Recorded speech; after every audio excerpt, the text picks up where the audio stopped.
afẹ́fẹ́ ti fi àti rí fùrọ̀ adìẹ àṣírí ti tú olùkọ́ márùn-ún akẹ́kọ̀ọ́ mọ́kàndínlógójì tí wọ́n gbòmìnira tí wọ́n gbàdáǹdè táwọn iléeṣẹ́ ológun wá láwọn rescue náà ló gbé mi wá negotiation ti wà a kàn wá ń ṣe wàhálà fáwọn èèyàn rẹpẹtẹ kó sọ́jà dání kó navy dání kó air force dání Ṣèyí Mákindé ló ń pe àjọ àgbáyé United Nations àtàwọn àjọ bẹ́ẹ̀ bẹ́ẹ̀ kí wọ́n wá bò ń ṣèwádìí ẹni ọgbẹ́jọ́ ẹnìkan tó sọ̀pánù bọ́ bá gbọ́ òdì kejì ẹjọ́ yóò tún tọ́pọ̀ ẹ̀mú padà wàhálà ní gbogbo yẹn àwọn DSS bọ́ọ̀sì méjì ńlá bá ti rán lọ kán lọ kó wọn wá. Yorùbá ni wá entertainment ẹ máa gbọ́ ẹ máa wò ó ẹ subscribe síbẹ̀ ẹ like ẹ comment síbẹ̀ ẹ share ẹ bó bá ṣe ń lọ àwa ò ní jákẹ́tì yóò di sí o Yorùbá ni wá entertainment ìta gbangba là béwé ajílété. ọ̀rọ̀ lórí àwọn tí wọ́n dálẹ̀ lóríire níjọba àbílẹ̀ oríire ṣùgbọ́n tó ń dùn mí tó ń bí mi nínú bẹ̀rẹ̀ wípé ṣèjọba sáwọn security agents ṣé wọ́n máa ń rò pé gbogbo wa ní Haúsá ni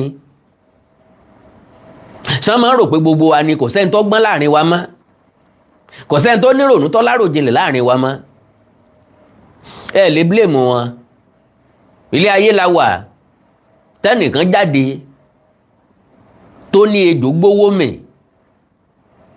bóyá 40 million àbí 53 million gbà náà ó lè jò gbówó mì ìkan náà ní ọ̀bọ kówó jẹ ní Nàìjíríà tájọ wáyé náà ni so wọ́n ti ń fẹ̀gbin ọ̀hún lọ̀ wá ti pẹ́ a sì ń gbà á mọ́ra now àwa ní rescue tí Ọ̀yọ́ Odòyọ́ National Park tó wáyé táwọn ẹni ẹlẹ́ni do 56 days nínú ìgbèkùn pé ọ̀nà tí wọ́n gbà wọ́n kalẹ̀ ó lọ́wọ́ kan àbòsí nínú kí láá ṣe é lẹ̀ táwọn èèyàn ó tún láǹfààní àti tún wá padà wò lọ́jọ́ ọ̀la ńlá ń gbìyànjú ẹ̀ majority àwọn èèyàn máa ń sọ̀rọ̀ with sentiment and emotion èmi Àkàndọ̀rọ̀ Awíkonko kì í ṣètò with sentiment and emotion gbogbo akẹ́yìn lé ní o ẹni tí ó ṣe pèsè ẹni tí ó bẹ́ẹ̀bú bó ti politicize ẹ̀ pé kí ló ń try láti insinuate kí ló ń try láti sọ lo and behold apology to Ṣèyí Mákindé in that area kọ́lọ̀ ń foríjì wá kó sì mọ́ torí ọ̀rọ̀ ọlọ́rọ̀ gbá wa lẹ́nu Àkàndọ̀rọ̀ Awíkonko Àjàwàrò Awíkonko asọ̀rọ̀ lójú ọlọ́rọ̀ àṣírí tó tú yìí ńlọ́jẹ́ kí n tó nígbàgbọ́ tó tún pọ̀ sí nínú èrò mi àti ìgbàgbọ́ mi mọ̀ ń bọ̀ láti ìjọ tán ti sọ pé wọ́n jí wọn gbé ni mo ti ń kọminú àwọn sọ́jà tí wọ́n láwọn ń tọpa wọn ẹlẹ́ẹ̀kọ́ dẹ dání ẹ̀kọ́ fìjìláńtẹ́ dání gómìnà Ṣèyí Mákindé jáde ó ní kò bá rọrùn láti ṣe ká nígbó ọ̀hún ò tóbi jù igbó ọ̀hún ńlọ́jáde síbí ńlọ́jáde síbí ńlọ́jáde síbí ńbo lẹ́gbà wọlé èèyàn mélòó lẹ́ẹ̀kọ́ wọgbó bó lẹ́ ṣe coordinate àwọn tí ń wọgbó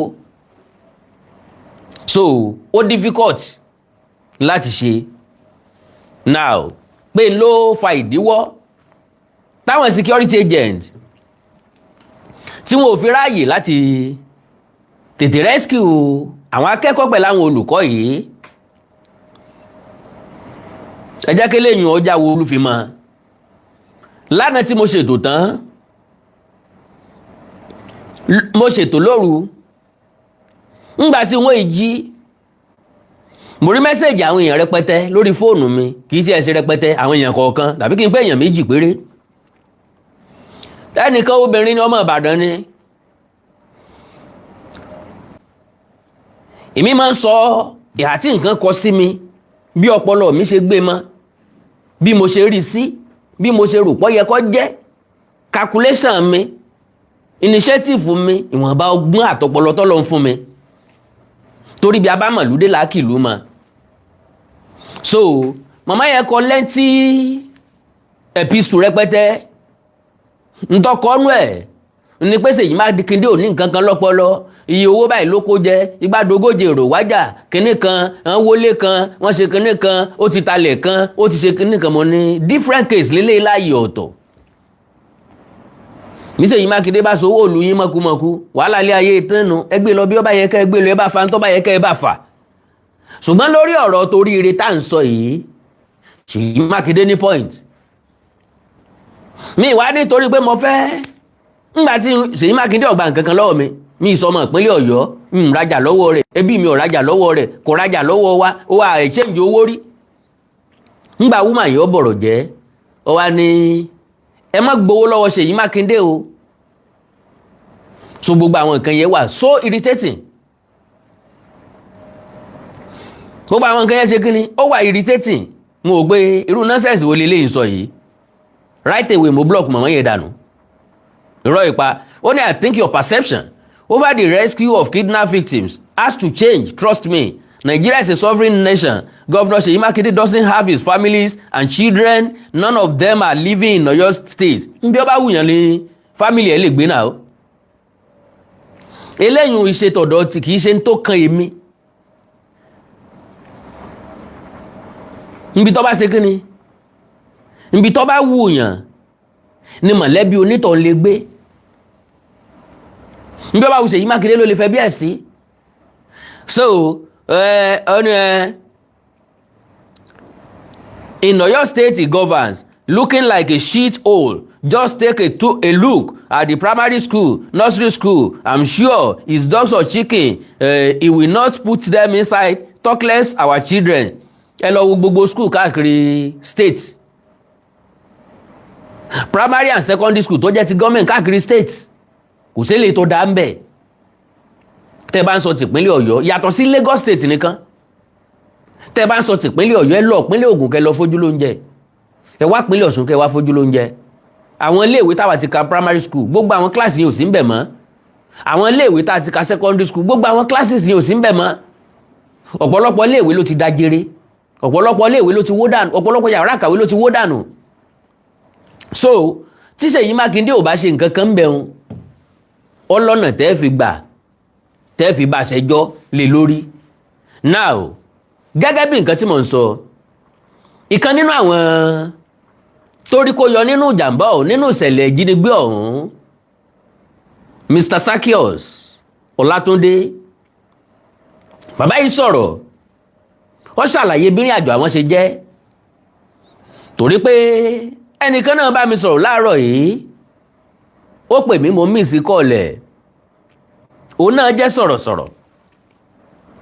Ó wá ní èmi o, òun rí ètò kan tí mo ṣe few hours ago, tí mo pè lóko báyìí tí mo pè lóko báyìí tí mo pè lóko báyìí, ń pé ó wá yà òun lẹ́nu pé mo sọ pé àwọn security agents wọ́n fẹ́ gba ògo iṣẹ́ tí wọn ò ṣe. So pọ́ yà ń lẹ́nu mọ́ wá ní ọ yà ò lẹ́nu àṣà ò. Àyè ibi tá a bá mọ̀lúdé láàkì ló mọ́. Ẹ̀dá kan ò ní ga kọjá èrò ẹ̀, èrò kálukú wọ̀ bára mu.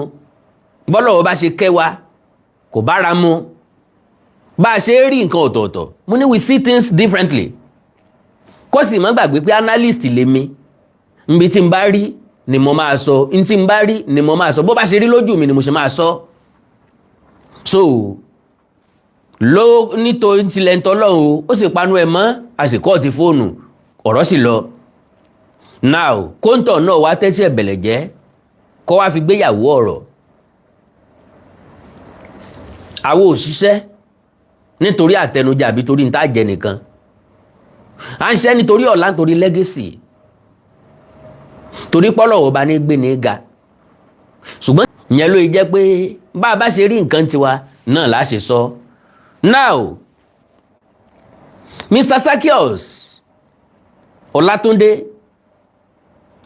bàbá ìkẹnu bàlàyé, wọ́n dì wọ́n lójú fún 56 days. Àwọn tó jọkùnrin wọn mọ̀ bóyá yé làwọn wà bóyá ọ̀run ni, wọn mọ̀ bóyá pínlẹ̀ Ọ̀yọ́ làwọn wà bóyá pínlẹ̀ ibòmíì ni, bóyá orílẹ̀-èdè míì tiẹ̀ ni, wọn mọ̀ bóò ni wọ́n ṣe rìn. ó ní láàárọ̀ ọjọ́ tí wọ́n wá Ògbómọ̀ṣọ́ lòun ń gbé ṣùgbọ́n òun á máa sùn lábúlé yẹn tó ń bá ní nǹkan tó ń fẹ́ ṣe. Àwọn ní test ọlọ́jọ́ méjì Thursday and Friday. Òun wá wò wípé láti kó l'Ógbómọ̀ṣọ́ máa lọ sí bẹ́ẹ̀sì òun láàárọ̀ ọjọ́ test gangan lójú ọ̀nà tí ò ṣe trust pẹ̀lú ọkọ̀ tí ò ṣe trust táyà lè jò ẹ́ńjìn lè ní 40 nǹkan kan lè ṣẹlẹ̀ kó wọn má dára òun lọ́wọ́ kọ́ kó wọn dúró síbẹ̀ náà kó wọn sùn ńbẹ̀ kí ṣé ó lè bá yá. Àwọn tí ń ṣe test lọ́wọ́ òun kàn gbọ́ tí gbogbo iléèwé dàrú ni táwọn máa ń pariwo bandit bandit bandit. Wọ́n wá wò pé kí ni ṣẹlẹ̀ àwọn akẹ́kọ̀ọ́ ti bójú window bọ́ta. Olùkọ́ kejì táwọn jọ ń coordinate test invigilate test òun náà ti bójú window sálọ. Òun náà bójú window ṣùgbọ́n arthritis mò ń lẹ́sẹ̀ kan bíbalẹ̀ tó wọ́n balẹ̀ lẹ́yìn kíláàsì orí ẹsẹ̀ yẹn ló ń balẹ̀ lé lórí ohun olórí ọ̀fẹ́ àti gbéra mọ́ ohun lè rìn mọ́. Àwọn akẹ́kọ̀ọ́ tí wọ́n tẹ̀lé wọn dúró tó wọn ni kán máa lọ́n tí wọn kán máa dúró de òun. Àwọn eléyìí ń lọ òun wá sápamọ́ sínú igbó aṣọ green ló ń wọ̀ aṣọ iléèwé àwọn white àti brown ni funfun lòun dámọ̀ lábẹ́ igbó ṣùgbọ́n green òun lẹ̀ bẹ́bẹ́ sáàrin Akíntọ́lá ń bẹ̀ pẹ̀lú gbótó tíìk tòdí ẹsẹ̀ pé agbésùmọ̀mí kan tó rí òun kò mọ̀ pé èèyàn ni ó dẹ̀ tẹ òun lẹ́sẹ̀ mọ́lẹ̀ kọjá ṣùgbọ́n tòsíbi tó ń wà akẹ́kọ̀ọ́ kan ń bọ̀ tó ń jóbìnrin ó rí òun kò wá lọ mọ́ òun sọ pé kó máa lọ kó máa sá lọ kò lọ ó dúró sí tòsí ọ̀kan wájú òun akẹ́kọ̀ọ́ òun ni wọ́n mú lakẹ́kọ̀ọ́ wá wọ̀dọ̀ òun ló wá rẹ́rìn wíwò tó wọ̀dọ̀ tó rẹ́rìn ní làwọn yẹn fi mọ̀ pé èèyàn bẹ́ẹ̀ mi náà fi bẹ̀rẹ̀ sábẹ́ igbó náà fi róhun ó ní bọ̀bọ́ yẹn kọ́kọ́ sí àwọn ojú ẹ̀ ń gbé ṣé èèyàn lélẹ̀ àbí kíni ìgbà tó rí pé èèyàn ló wá ní kó wọ́n jáde bọ́n ṣe mú àwọn nìyẹn àti gbọ́ gbogbo ìrìn àjò bí wọ́n ṣe rìn dénú igbó bọ́n ṣe fi mọ́tò principal gbé wọn débi tán ti fọ̀kadà gbé wọn kí má bàa lo àmì fàágùn because ẹ máa gbọ́rọ̀ lẹ́nu máa yẹn gangan fúnra lára ẹ̀ ó máa explain Kẹ́mi Àkàndọ̀rọ̀ Awíkonko tó máa tẹnumọ́ nǹkan lemọ́lemọ́ tàbí kí n tó sọ wípé wọn gba nǹkan gbọ́ ó láti jẹ́ pé mo kẹ́fi tàbí mo rí Ọlọ́run kẹ́mi bẹ́ẹ̀ mo ní ẹ rescue àwọn èèyàn àwọn security agent láwọn neutralize àwọn kan àwọn arrest àwọn kan kí ló dé tá a rí picture àwọn tẹ arrest they are not suspect again ẹni tá a bá pa lọ́wọ́ ẹ̀ ló fapá já that is ọwọ́ wọn lẹ ti bá àwọn èèyàn ókè o ẹ wá gbà wọ́n jáde ọ̀daràn làwọn tẹ́ tó mú wọn ìsàfurasí ókè ó yẹ ká rí picture wọn kódà kan jáfurasí ọ̀daràn ṣe bẹ́ẹ̀ ń pàrédè àwọn ọmọ yahoo ẹ̀ ń pàrédè àwọn tó jalè ẹ̀ ń pàrédè àwọn tó górí àwọn tó lọ wú òkú oríṣiríṣi lẹ́ ń pàrédè kí ló dé tẹ̀lé pàrédè àwọn àjọmọgbé so and again àwọn tẹ́lẹ̀ neutralize fídíò wẹ̀dà lo and behold mo fi Ọlọ́run búra àwọn security agents yìí wọn ò débi táwọn agbésùnmọ̀mí yìí wà Ṣèyí Mákindé ní kí wọ́n ṣèwádìí lo and behold lóòótọ́ ni I can say that categorically wípé a need láti wádìí rescue mission yìí síwájú sí i ntí iléeṣẹ́ ológun sọ fún wa nípa àwọn dáná ìbọn fúnra wọn káwọn tó neutralize àwọn kan ìrìn àjò táwọn tí wọ́n jí gbé yìí tí wọ́n rìn débi tí àwọn tó gbé wọn tán wà ó jù ní àjò wákàtí 4 lọ kò yà yín lẹ́nu àwọn security agents wọn ò débi tí àwọn onísùnmọ̀mí àwọn ajínigbé tí wọ́n wà rárá wọn ò ní àbẹ̀ rárá ṣé kò yà yín lẹ́nu irú orílẹ̀-èdè tá wà ta ló ṣẹ̀dá kọ́ńtírì yìí ta ló fi rọ́pìlẹ̀ ilé ayé wa ta ló ní ká máa tanra wa ká sì máa gbára wa gbọ́ oríṣiríṣi àwọn èèyàn ń sọ̀rọ̀ Mr. Awíkonko eléyìí tó mátà ń bẹ̀ nípa rí àwọn ọmọ yẹn gbà wálé padà láyọ̀ àtàláfíà yes an interest láti mọ̀nà tá a gbà rí wọn gbà padà ó yẹ ká mọ̀. So kí n má gbà kókò n fẹ́ kọ́rọ̀ tó kù ó jáde lẹ́nu mi, mo fẹ́ kó jáde lẹ́nu Mr. Sakios fúnra lára ẹ̀ kó ṣàlàyé bí Ṣú ṣe kú. Ọjọ́ tí wọ́n rìlíìsì ẹ̀ tán rìlíìsì wọn, ó láwọn báńdì yẹn wọ́n láwọn ò kì í ṣe báńdì, àwọn ò kì í ṣe boko, iswap làwọn. Wọ́n ní kọ̀mándà nínú igbó, wọ́n ní overall commander aláṣẹ.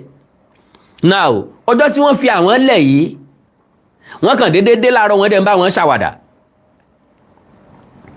Wọ́n dẹ̀ sọ pé ó dá o, tẹ́lẹ̀tẹ́lẹ̀ gba táwọn débẹ̀ wọn ò jẹ́ káwọn gbàdúrà. Ńgbà tí kò wá sí ọ̀nà àbáyọ pẹ̀lú ọ̀rọ̀ àwọn àti gọ́ọ̀mẹ̀ntì, wọ́n wá lókè káwọn mọ gbàdúrà, ṣùgbọ́n káwọn mọ gbàdúrà lórúkọ Jésù, káwọn ó sì mọ jẹ́ káwọn gbọ́ pé àwọn ń gbàdúrà. Ńgbọ́ wá tún di àárọ̀ njọ́ tó ń fẹ́ fi wọ́n lẹ̀, ń wá ní àdúrà yín ti gbà torí pé láàárọ̀ ilẹ̀ ń lọ. Can you imagine that? Kì í ṣe pé security agents ló débẹ̀ tó bá wọn jà tó gbà wọ́n wálé. Àwọn rìn lọ síbi tí àwọn páàkì sí tí mọ́tò wọn lè dé. Ọdún 8 tí wọ́n bá ń wá nu igbó yẹn, wọn ò lè ríbi tán kó àwọn èèyàn yẹn sí. Tactics tó lọ ń fáwọn DSS láti arrest, láti mọ àwọn family àwọn yẹn, láti arrest àwọn family wọn, fi fídíò hàn wọ́n, ló rescue àwọn Oríire school children lọ àtàwọn teacher wọn. Ẹ gbọ́ mi dáadáa, àdéhùn dẹ̀ ti wà láàrin àwọn security agents àtàwọn ajínigbé yẹn. Tá a bá ti fa àwọn students yìí lẹ̀, ẹ fa àwọn family wa lẹ̀, bó dẹ̀ ṣe rí nìyẹn. Kí ló dé tí gọ́ọ̀mẹ̀ntì ò rìkọ́ọ̀dù family àwọn ajínigbé yìí tí wọn ò rìkọ́ọ̀dù wọn fún wa? Kí ló dé tán prosecute wọn? Kí ló dé tán fa àwọn family wọn arrest wọn pé kán máa bọ̀ nílé? So now ẹ jẹ́ ṣàlàyé fúnra wa.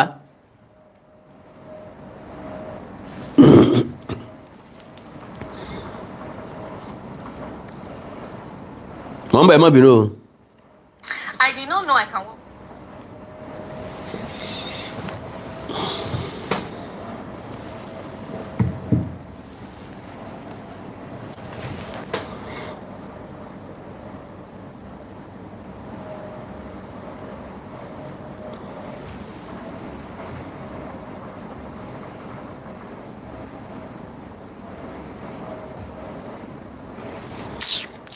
Oh, mo rẹ̀ fẹ́.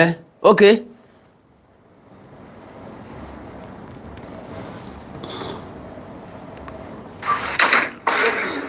Welcome to Ẹ má bínú.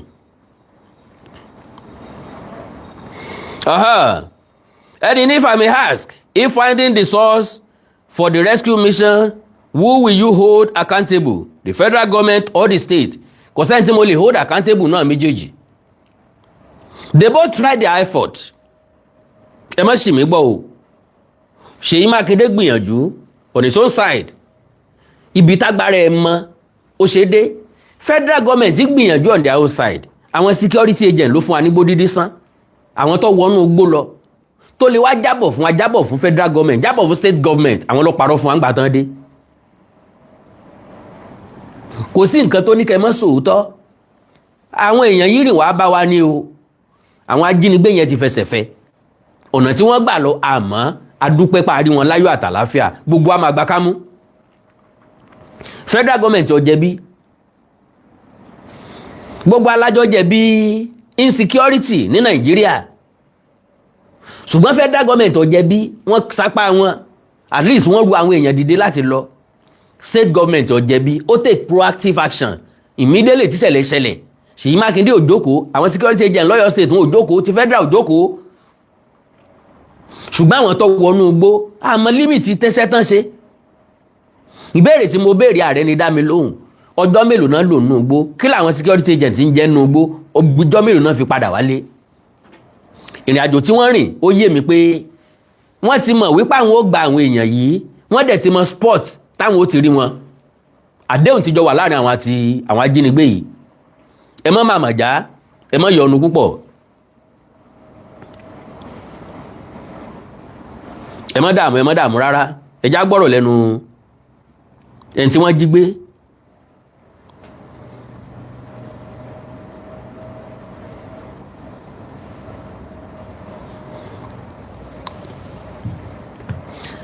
Because lórílẹ̀‐èdè Nàìjíríà kò sí ní tó burú téèyàn bá ní àkóyawọ́, kẹ́dà ọmọ sòótọ́ ó dáa púpọ̀. Àwọn ọ̀jọ̀gbọ́n olórin ti kọ sẹ́yìn, òdodo ní gbórílẹ̀‐èdè léèké, káfíìmọ̀ ṣọ̀kan kájọ gbógo ilẹ̀ yìí ga. Òdodo tí gbórílẹ̀‐èdè léèké ó wá sí Nàìjíríà. Àwọn security agent yẹn pé wọ́n fẹ́ gba oríyìn fúnṣẹ́ tí wọn ò ṣe. Iṣẹ́ ìwo ni wọn ò ṣe? Ọ̀rọ̀ wọn yàtọ̀ sádẹ́tẹ̀. Ńgbà mo lé mú mọ́ gbá lójú, wọ́n ní wọ́n á bẹ̀rẹ̀ sí wàlé ìkànnà báyìí, agbọ́ ti gbígbá lójú. Èékánná ń bolo ti rí ìkànnà. Wọ́n wọnú igbó, wọ́n rí àwọn tí wọ́n jí gbé, wọ́n rí wọn kó jáde padà. All correct.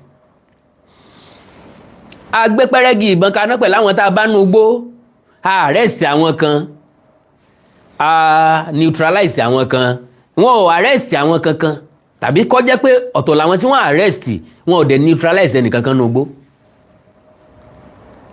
Èmi Àkàndọ̀rọ̀ Awíkonko challenge federal government àtàwọn security agents. Àwọn ìwo ni wọ́n neutralize nínú igbó? Kán show ẹ̀ fún wa. A fẹ́ mọ̀, a fẹ́ rí. Àwọn ìwo ni wọ́n arrest? Kán show ẹ̀ fún wa. Tí ìbá ṣàwọn tí wọ́n arrest ń bò mí náà máa show fún wa. Ẹ máa gbọ́ fúnra lára yín nìsín.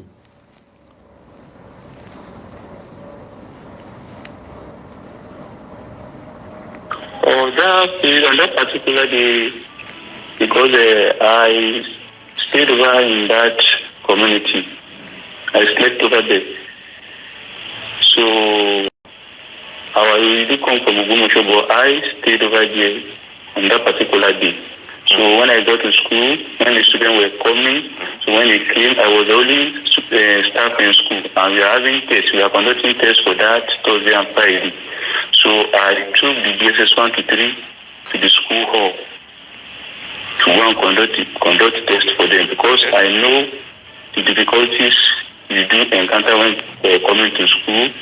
At times you have flat tires, mechanical faults, technical faults, and the rest. So I've been preparing the GSS 1 to 3 ahead. I divided them into the hall. I was the only one exhibiting the test, hoping that other staff are on their way coming. So when the others came, they come and meet me where I was conducting the test. So one was my junior colleague, one we are of the same level. So I gave them part of SS1 and 2, the test for SS1 and 2, the questions that we are getting. So I told them that they should take it. They should divide it by themselves, which class they will go to. So I went back inside the hall. So where something around maybe to 9 when our principal arrived. When she arrived, so there's another younger staff. So that one came to greet me. So I told him to go and monitor GSS 2. So I was monitoring GSS 1 and 3. We were inside the hall.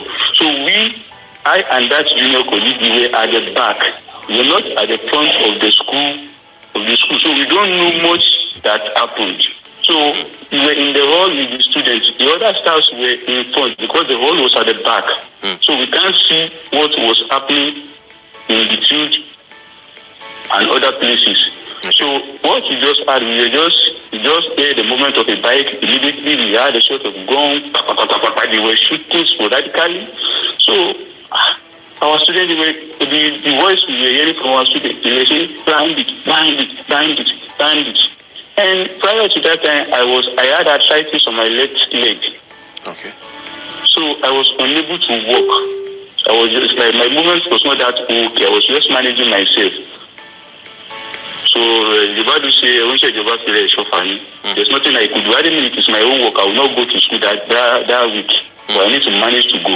Okay. Because it's government work. Okay. So the next thing I think I can do, I saw students, they were jumping through the school, the hall window. They were escaping through the hall window. Okay. Including the junior staff I said I was with me with GSS2.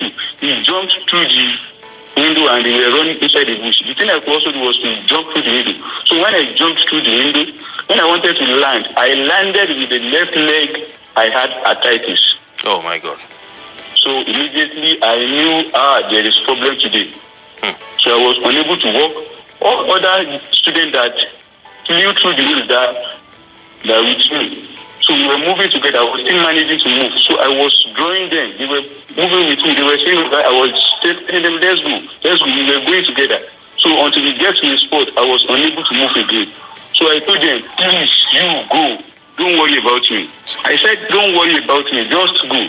Just go. I will be okay. They cannot capture me. Because I was sure they will not capture me. So all those students, they were saying, they were running away. So I told them to go. They should leave. So because the clothes I wore was green.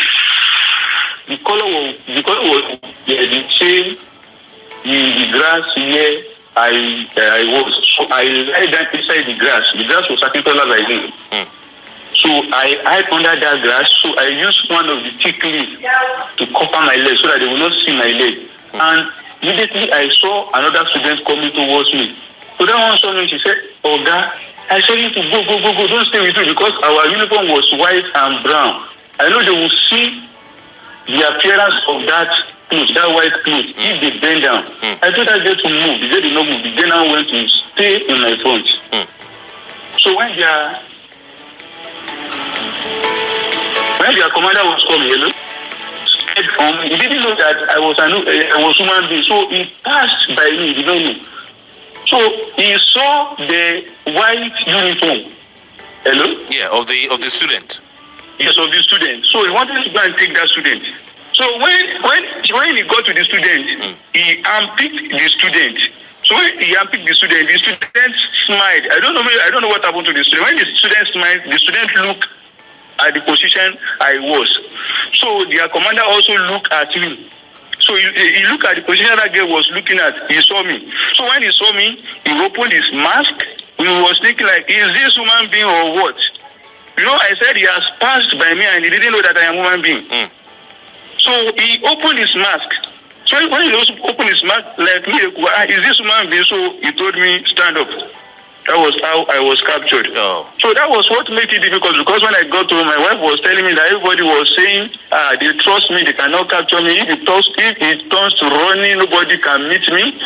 So the students were saying they know I am alive, that nobody captured me. You know, they were sure that I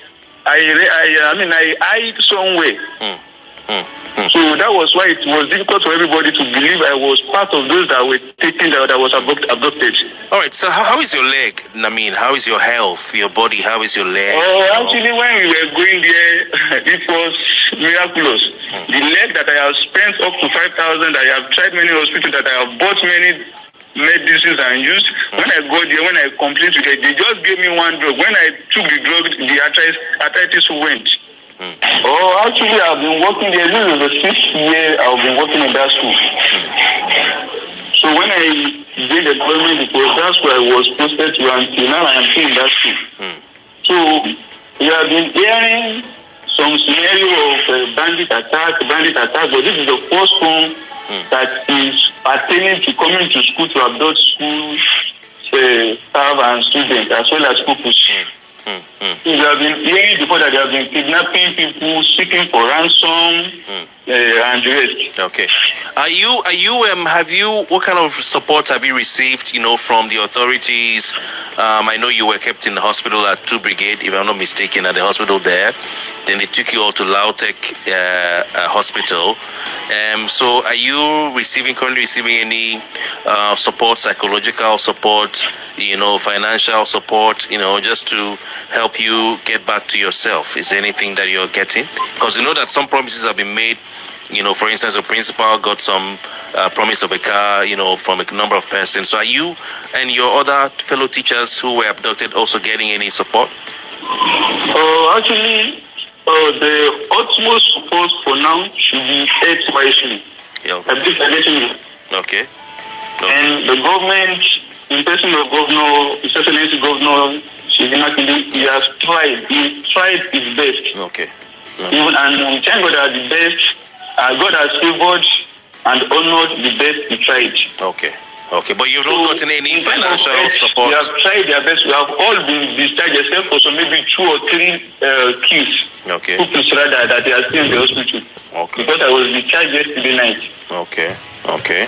So, but in terms of financial support, actually we don't know what the government is doing. It's going to do for us. But he said he will support the family. But he knows what he's going to do.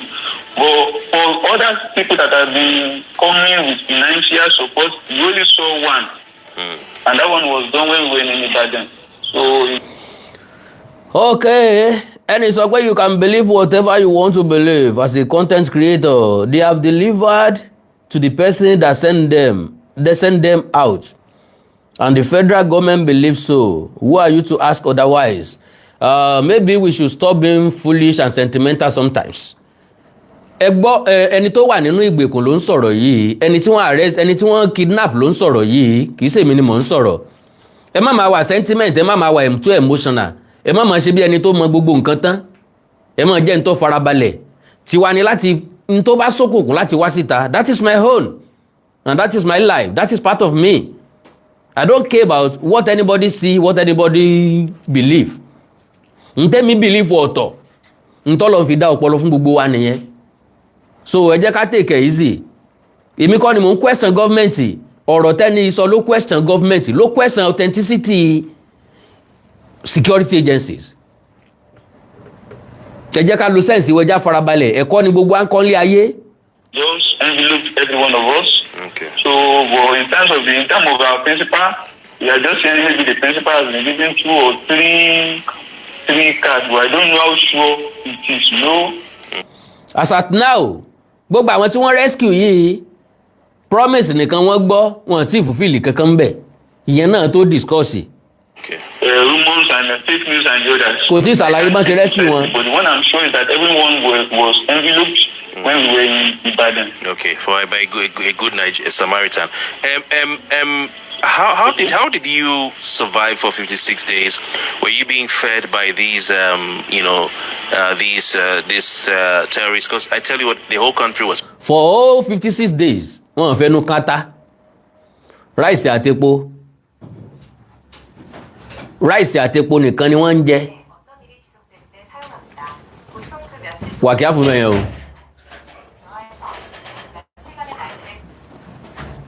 Bàǹtọ̀nà yẹn. Rice àtepo nìkan ni wọ́n ń jẹ. So now ẹja gbọ́rọ̀ lẹ́nu ẹ̀ tí tọ́rọ̀ ṣẹlẹ̀ sí jàre. Praying for you every day. So Nigerians do not allow government to rest because of you. I'm telling you. We're all worried. But how were you feeding? I mean, for 56 days. And how were you sheltering? Were you in the open, or were you kept in the house? How were you eating, and all that? Actually, what you said is difficult to say on air, but I will just say the little I can say about it. Okay. Because many people, when we came out, when we were there, we were blind. Not ordinary blindfolded, but we were blind. We don't even know if we were in Nigeria or other country because we don't know anything. We don't know where we are. We don't know what is happening. We were saying maybe the government has forgotten us. So, but all I could say is that all the prayers people prayed for us, God answered the prayer. But in time of feeding, those people, they really tried for us. Be sincere. They really tried for us. Right from the day we were abducted, they have told us on the way when we were going that if we cooperate and the government cooperates, there will be no problem. Hope you get what I'm saying. What language did they speak to you in? They were speaking Hausa, but some are English. So we're speaking English, Yoruba. Oh, you're speaking Yoruba? Yes, they were speaking Yoruba, but they were not Yoruba people. Wọ́n kàn gbọ́ Yorùbá. Okay, but they were not Yoruba, but they were speaking Yoruba. Some of them were speaking Yoruba to us. Okay. Some were speaking in English. Some were speaking in Hausa language. Okay. How were you rescued? Ibi tí mo gbé wà nù. The way we were rescued was miraculous. It was your people's prayer and God's help. Let me put it that way. So they were the one that just come to us, and they actually, after we have spent some... They were the one that just come to us that fateful day. ìkì í ṣe pé wọ́n jà dọ́dọ̀ wọn ká make clarity nǹkan ẹ má máa take effort anybody for granted kò sẹ́ni tó rubbish effort government àwọn tó lọ sínú igbó tán jáde síta wá sọ another thing fún wa they have to clarify it fún gbogbo ọmọ Nàìjíríà not for me I am nothing but Nigeria deserve better. If there's some month there, when we got there, they were telling us we should not pray. But when after a month, they told us that we should be praying, but we should not call the name of Jesus out. And whenever we are praying, we should not pray out so that they will see. But it got to an extent. When they see that maybe they also observed that things was not the way they want, they told us to be praying. We were also praying inside until the last day when their commander came. And they were just laughing, they were smiling, so they said we should thank God that we have been freed. That was what. Can you imagine? Nígbà tí commander wọn wá, only you guys should be thanking God that you have been freed. Àwọn èèyàn yẹn ló release wọn.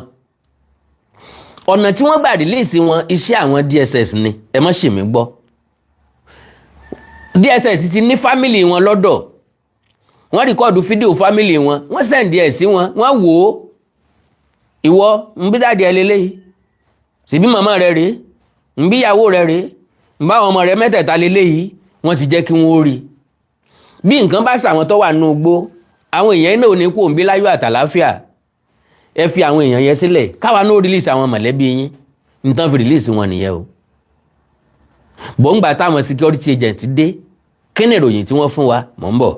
The next day said we should open our eyes because the two men that came out alive, we were blindfolded, we were handcuffed, our leg was chained as well. Thank God. They told us to open our eyes, to open the cloth from our eyes, and they came to use the chain and the ankle. And then they asked you to go, or did they take you to a particular spot? Did they ask you to go or they take you to a particular spot? Now, ẹ jẹ́ ká sáré kẹ́kọ̀ọ́ kan bí yìí. Majority wa ń gbà tá bá wà nínú ìnira. A máa ń sọ̀rẹ́. Bàbá rí ìtúsílẹ̀ àlèmọ́ràn tí ẹnìkejì mọ́. Do you believe? Má ti ń sọ̀rọ̀ yìí, they left him behind. Àwọn tó kù ẹ̀ dẹ̀ lọ. Níbi ìgbà tán rescue wọn, tán sọ pé kán máa lọ, tán dẹ̀ rí pé ẹnìkan sì kú ńlẹ̀. Ṣé bó yẹ káwọn tó kù dúró kí wọ́n má lọ ni? Lo and behold wọ́n lọ o wọ́n fi ilẹ̀ kí ló dò ń dúró anchor ọwọ́ ẹ̀ ò tètè yọ àwọn tó kù dẹ̀ ti ń lọ. No, I mean these people that captured us, these Boko Haram, they say they are not bandits, and they say they are not Boko Haram, but they say they are ISWAP. Okay, so where did they take you to before releasing you? Or did they take you back to Rire or where? When they released actually, as I told you before, I was the last person that was captured in school, and as well I was the last person that was released in that bush. Okay. Because the uncle that was on the boat teachers, the teacher is not ordinary teacher, it's even my VP. It's my VP, so I'm the school counselor. So when the uncle there was particularly they wanted to lose the uncle when we want to eat. So the uncle, the key now break. So when the key break, that man's hand was loose, so the uncle was with me. Till the day they released us, so there was no key to lose the uncle from my hand. That was the way I was carrying the uncle. So when they released us, everybody had gone. Everybody are gone. So they now said, I cannot carry this uncle. Everybody are gone. Àwọn yẹn wá sọ pé ìwọ ò lè lọ àlè jẹ́ kó gbá ńkọ̀fù lọ bẹ́ẹ̀ o. Wọ́n wá nǹkan tán fẹ́ fi yọ ńkọ̀fù lọ́wọ́ ẹ̀.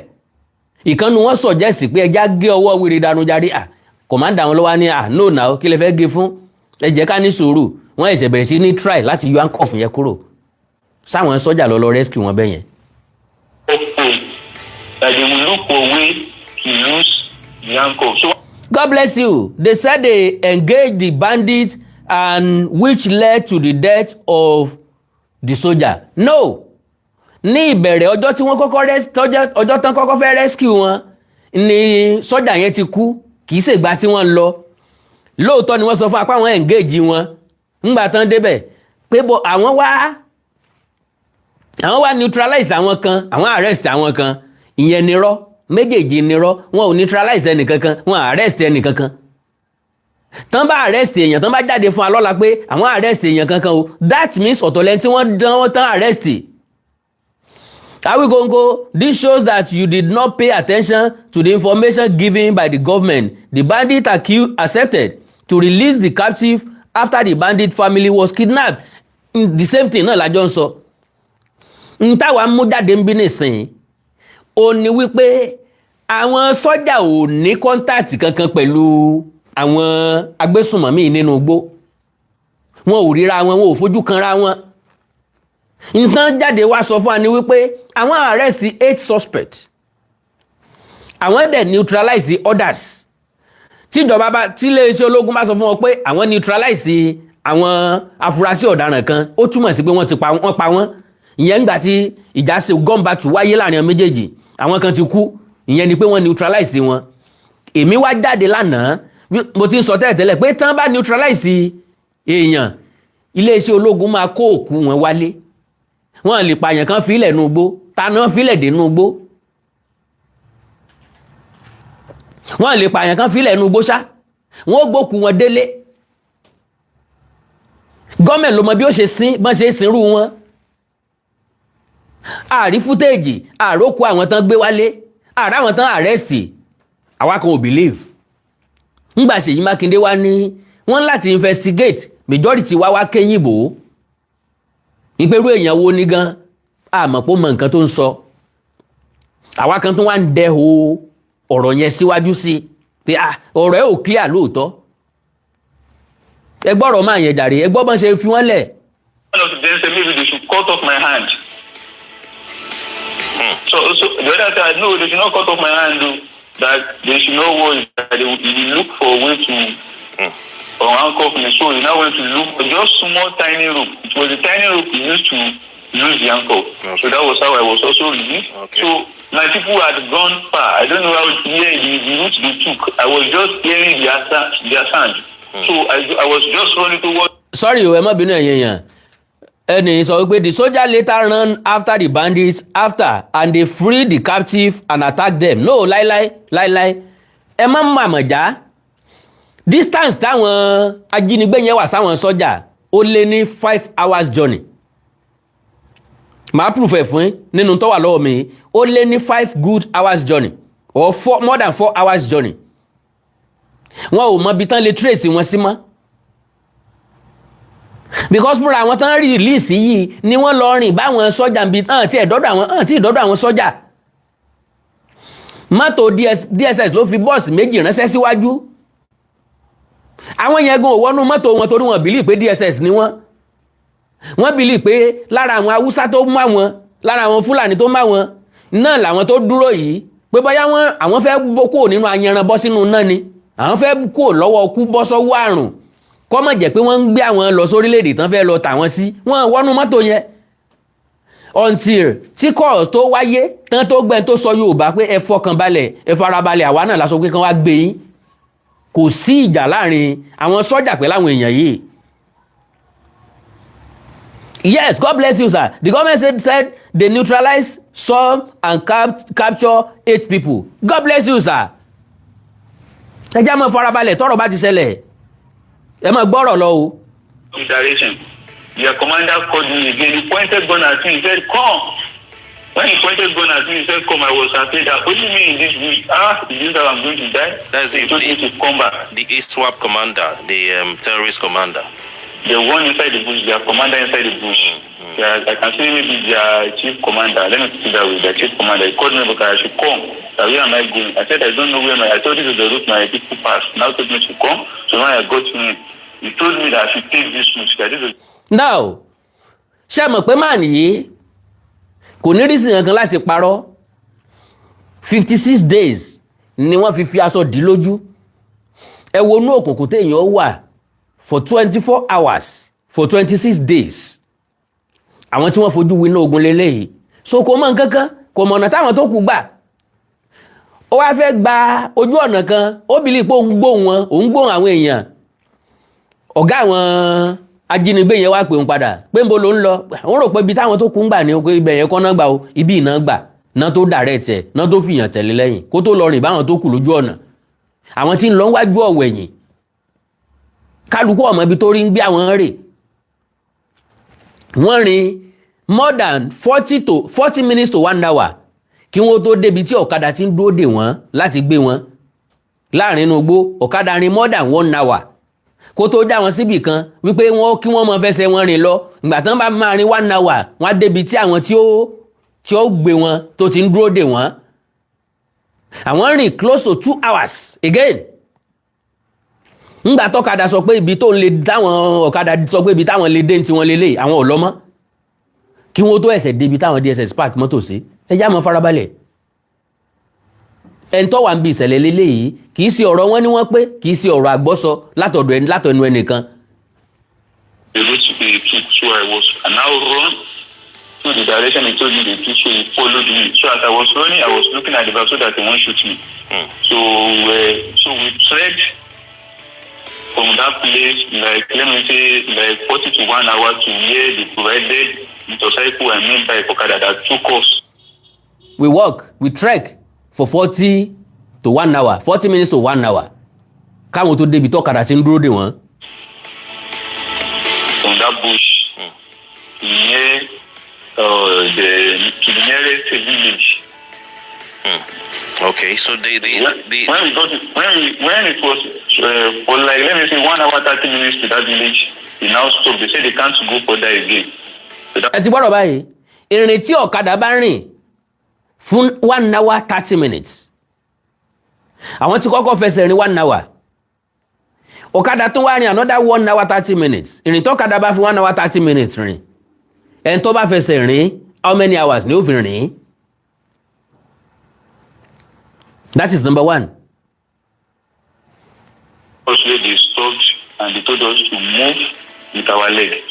So we moved for 1 hour 30 minutes with our leg both. Wọ́n tún fẹsẹ̀ wọn rìn fún 1 hour 30 minutes mi lẹ́yìn tó ọ̀kadà drop wọn. The principal, the VP, the staff, the student, and the purpose. So we checked for 1 hour 30 minutes before we get to where those things are going to rescue. Government sent to come and rescue us with. Okay. So you now move to where the people, the army people were waiting for you. And, waiting for them. What village was it? Before we got to that village, we got to how did you cope in terms of hygiene?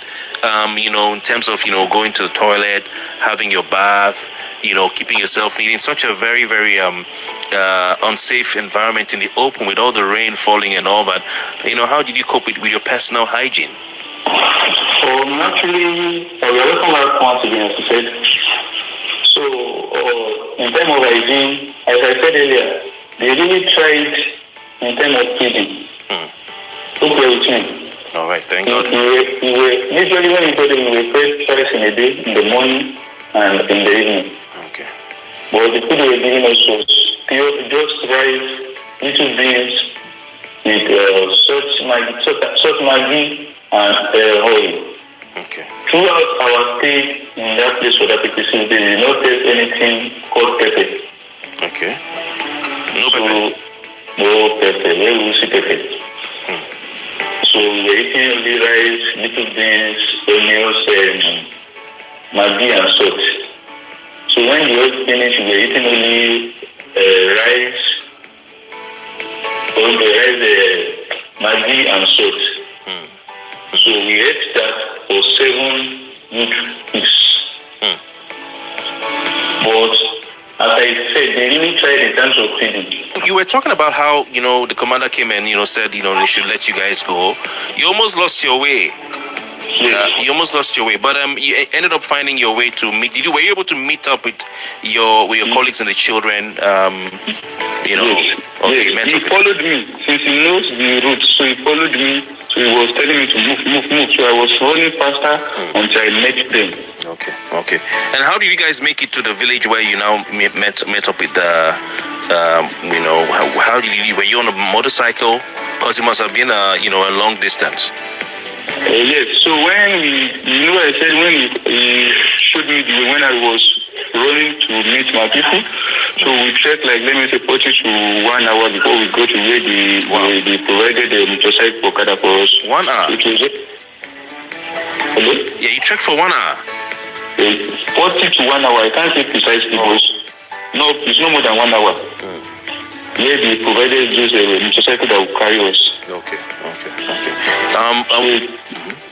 It was that place that they now took us with the motorcycle, then they brought us to the nearest village. So they dropped us there that they said they can't go again. That we should use our leg to trek. So we now trek for like 1 hour plus again before we get to that nearest city called village called Alausa. Alarosa. Is it Alarosa or Alausa? Alausa. Okay. You know the local government. Alausa. Okay. So that was how before we got there, so they told us we are going to move 2 rivers. We met the 2 rivers. So when we got to the other second river, the river was into the bank. So because our principal was the one that led, so I was at the back. So there were like maybe 2 or 3 children that can't walk. So despite all what we went through, I carried the little one. There was a particular one called testimony. I was the one that took that one. I carried that on my neck. So I was just going. So when we got to that river, nobody was able to cross. They were crying. Is this the way they would die? So I am brought up from Mundo, so I went inside the river directly. Before I got inside the river, I took one stick. So I was checking the depth, how deep the river was. Hello? I'm with you. So when I got how deep the river was, I went the first time to check how deep it was so that I will not be reached to follow. So I came back to another route. So when I saw the one that was no more that deep, so I tried the best I can. So I was the one that carried most of those little kids throughout the river to the other bank. Even some of those elders, they couldn't go through the river. So I was the one that carried most of them. Just really for some people that cross the river to the side, so that the river won't carry them away. There was even a little boy that the river wanted to deep inside the river, so I quickly took him out. So when we crossed that river, so I was telling them as I was taking them out to the other bank, I was saying continue moving because what I am perceiving before we get to the village is still far. When they told us to be going, they said in the next 1 hour we are going to reach one village. So when we were moving, I told my people, with what I saw, I'm seeing, we are going to take like 2 hours. Can you imagine? So they told us. Láti bí odò yẹn, wọ́n tún rin another 2 hours. Mo nígbàgbọ́ pé ẹ̀yin ọ̀jọ̀gbọ́n tí ń wò mí, ẹ̀ ń pick point mi. Point mi ni pé no contact láàrin àwọn security agencies pẹ̀lú àwọn tó jí àwọn akẹ́kọ̀ọ́ ìgbé. Wọn ò fojú kanra rárá, ṣóńṣó méjì ni wọn ò fojú kanra wọn. Distance yẹn jìn ju pé kán fojú kanra wọn lọ. Wọn ò ríra wọn o. Moment tán dẹ̀ ti rí àwọn akẹ́kọ̀ọ́ àtàwọn olùkọ́ wọn, àwọn sọ́jà ń bọ̀ nílé ni, kò sẹ́ni tó tún wọnú igbó mọ́. Because wọn bá sì wà nù gbódì sìn máa wá tí ò sọnù káàkiri. Àwọn tí wọ́n release kò sí bọ́n ṣe fẹ́ júwe ọ̀nà. Ibi tí wọ́n fọ̀kadà gbé wọn gbà kò sí bọ́n ṣe fẹ́ fẹnu júwe. Ọ̀kadà ò ní máa lọ ọ̀nà straight.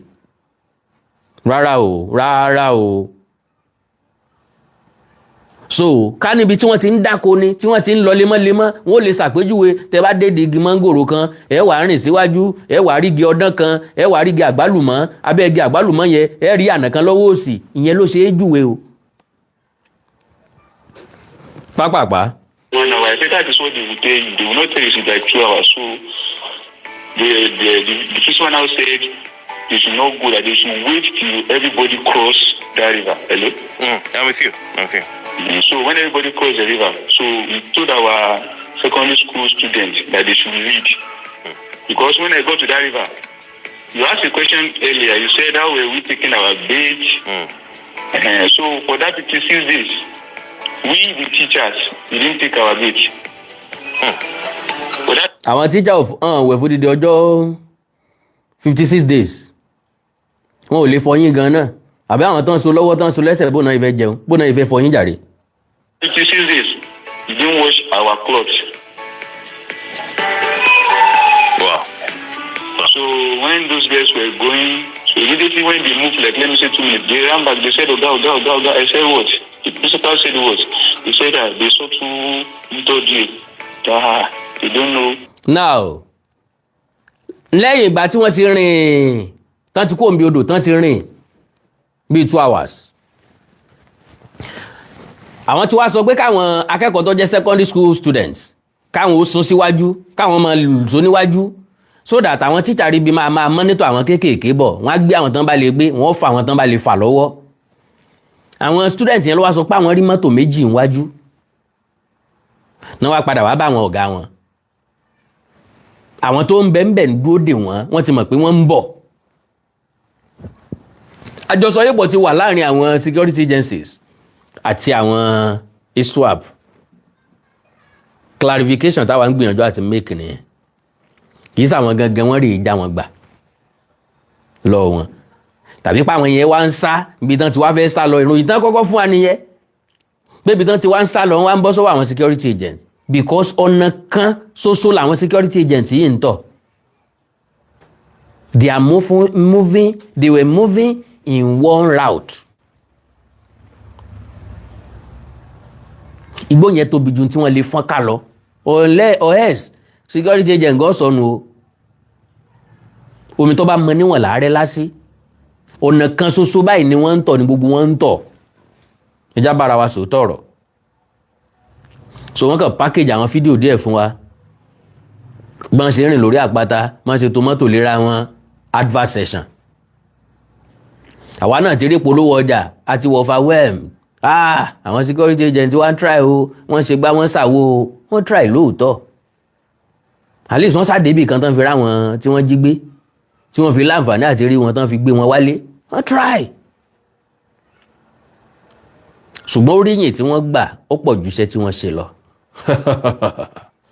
àkàndọ̀rọ̀ Awíkonko sọ bẹ́ẹ̀ èmi nìkan sì kọ́ mọ́ sọ mọ́ ọ̀pá àwọn èèyàn kọ̀ọ̀kan náà realize oríyìn ta fáwọn security agent tán lọ sọ́jà wà ń bẹ̀ navy wà ń bẹ̀ air force wà ń bẹ̀ àwọn special kinní kan látọ̀dọ̀ national security adviser wọ́n wà ń bẹ̀ civil defence ń bẹ̀ ń bẹ̀ àwọn DSS ń bẹ̀ ń bẹ̀ ọdẹ ń bẹ̀ ń bẹ̀ vigilante ń bẹ̀ ń bẹ̀ all labour lost lórí téèni. táwa tiẹ̀ sì ń sọ pé gbogbo àwọn tó lọ yẹn ó yẹ kán fún ọ ní special owó kán fún ọ ní special promotion. àwọn tó kú nínú àwọn iléeṣẹ́ ológun kọ́ lọ́wọ́ fọ̀run kẹ́ wọn a kàn fi wọ́n ṣòfò lásán ni àdẹ̀ fi wọ́n ṣòfò lásán àwọn kú káwọn ọmọ akẹ́kọ̀ọ́ ilé wà láyé ni.